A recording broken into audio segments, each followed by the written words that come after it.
Oh, hello. This is certainly a coincidence. Were you here to learn about the youngest stooge brother, Curly Howard? So we decided on you. A victim of circumstance. But I'll do it. Well, given the circumstances, we should probably learn about him together. Just how did he get his famous nickname and his even more iconic shaved head?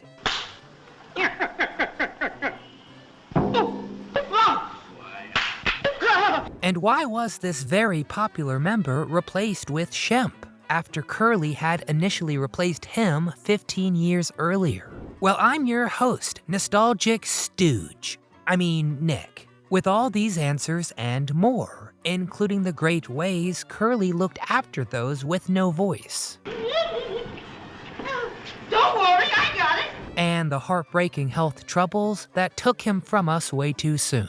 If you enjoy our slapstick deep dive, please give this video a thumbs up and subscribe to the channel so you never miss a memory. But without further ado, let the show begin. Where was Curly Howard born? Before he was our Curly, he was born Jerome Lester Horwitz, the youngest son out of 5. And because of his baby sibling status, he was given his first nickname. Yup, even before Curly, he was called Babe. That'll do, pig. That'll do. And while Moe and Shemp wreaked havoc as kids, Curly was actually very well-mannered. He never gave his folks any trouble. That's something we can all relate to, right? But those two were there when it counted. Like the time a 12-year-old Curly accidentally shot himself in the ankle while cleaning a rifle. It was Moe's quick work that got Curly to the hospital in time to save his life. However, there would be some lasting damage. Most noticeably, his leg was thinner and he had a limp. Surgery could have fixed it, but Curly was terrified of that idea. And a limp? That would be impossible to conceal as a staged performer, right? Nope, not at all. It was not an issue. Moe, Shemp, and Larry Fine first made up the Stooges. But once Shemp got tired of Fine's drinking and raging, he left, leaving a wide open space for Curly Howard. When he was on stage, Curly walked with a really exaggerated stride to completely hide his natural limp. Very, very clever. Oh, is that a scene or is that a scene? Yeah. Why did Curly shave his head? When Moe first approached Curly to join up, Curly had a very distinctive full head of hair and a mustache. Problem was, not everyone thought he actually looked funny. From here, the details sort of vary. The most popular version says that it was Curly who asked the team to wait a bit before he went, shaved his head, and came back. He told them, quote, "You can call me Curly." Some other accounts say that Moe shaved his head. But whatever the true story, in the end, this was enough of a change of look to make him funny. Of course, coming up with an idea doesn't mean you have to love it, and Curly was a bit of a ladies' man. Some even called him a womanizer. So when he had to maintain that shaved look, he worried it would make him look unattractive to the opposite sex. In the same vein, Curly really appreciated a pretty face and wanted to date every pretty woman he encountered. Did you ever hear of Snow, Beautiful Snow? Why, yes. Did you write that? No, I shoveled it. So, womanizer, alright, sure. It's crazy to think about someone so full of wacky energy worrying about something like that. But accounts from those who knew Curly say he was pretty shy under all the jokes, and besides courtship worries, he liked to keep to himself. I never would have imagined. Was Curly Howard married? In his prime, Curly Howard was considered by many to be the greatest stooge of all. Even the prickly Larry Fine ranked Curly at the top, owing to his natural gift for comedy, added to the fact that he did all that and wasn't even formally trained. It's believed Lou Costello was more than heavily influenced by Curly too, and Curly's routines would play in Abbott and Costello feature films. All this comedic talent didn't translate to romantic success though. Girls? May I see some stockings? Curly was married 4 times, and none of them lasted very long. He was with his first wife for 3 months. After a very long courtship of 2 weeks, It's said that wife number 1 only got with him for his money. Ouch. His second wife made it to 3 years, give or take. Third wife back to just 1 year, and the final was the longest at almost 5 years. Reportedly, Curly was frustrated with life and took to drinking, which might have had a negative effect on his relationships. His marriages didn't last, but from them he did get 2 children, a daughter from wife number 2 and 4. And he's also the uncle of actress Joan Howard, daughter of Moe, who sadly passed away in 2021. At least his final wife, Valerie Newman, was called, quote, the only decent thing that happened to Curly, and the only one that really cared about him. Did Curly really save dogs? All hail Curly, the king of slapstick. Now hold it. Curly really leaned into his image and affinity for physical comedy, delivering laughs to everyone who watched. But he also helped others in an even bigger way. You see, Curly Howard was a huge animal lover. For one thing, he had dogs of his own. In fact, his contract with Columbia Pictures allowed him to bring his canine companions to set.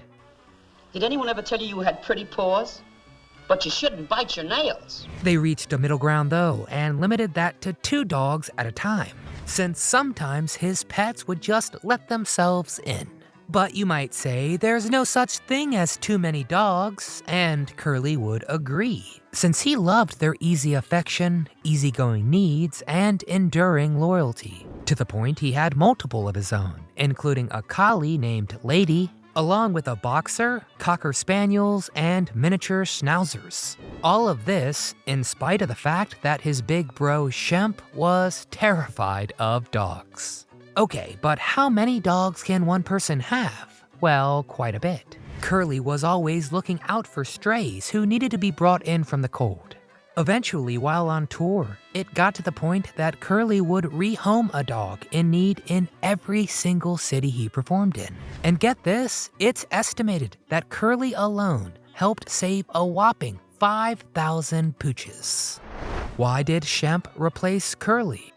By 1944, Curly was starting to show signs of being unwell. His energy plummeted.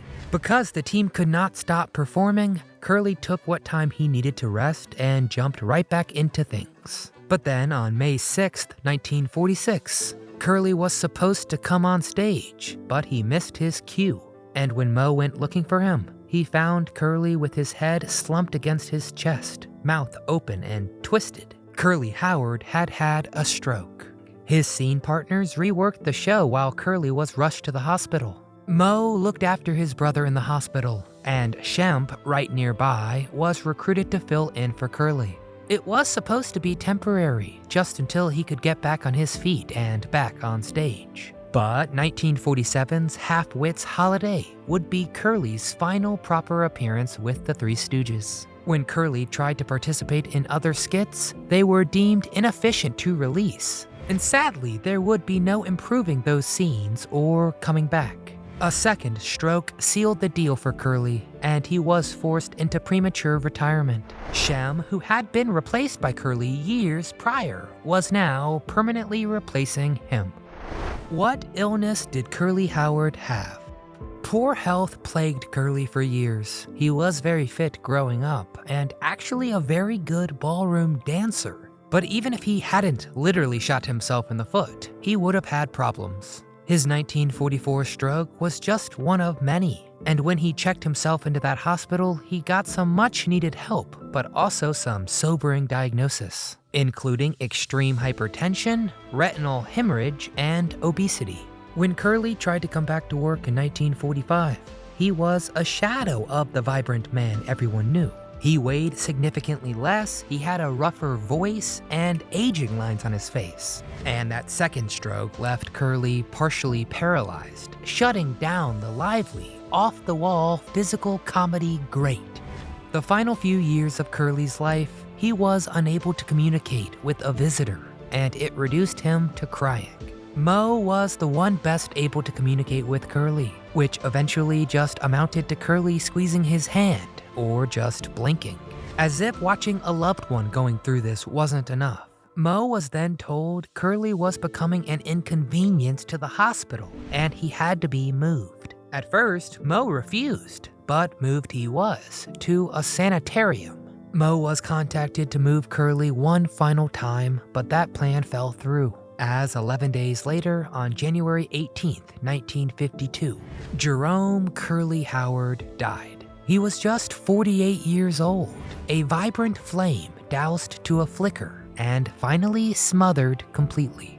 Curly Howard, a man of contradictions. He was the face of show business without any formal training. I mean, just think about that. The last thing he mourned when he could communicate was, quote, "I guess I'll never be able to make the children laugh again." But you know, he was quite wrong. We remember his remarkable life and his influence still today. The Three Stooges, Curly Howard, you live on forever. So who was your favorite of the Stooges? What was your favorite lineup? And who should we discuss next? Get in the comments and tell us all Three Stooges memories and suggestions. And before you go, please hit that thumbs up icon to show support. And subscribe to our channel for more videos like this. And from all of us here at Do You Remember, we want to thank you for watching.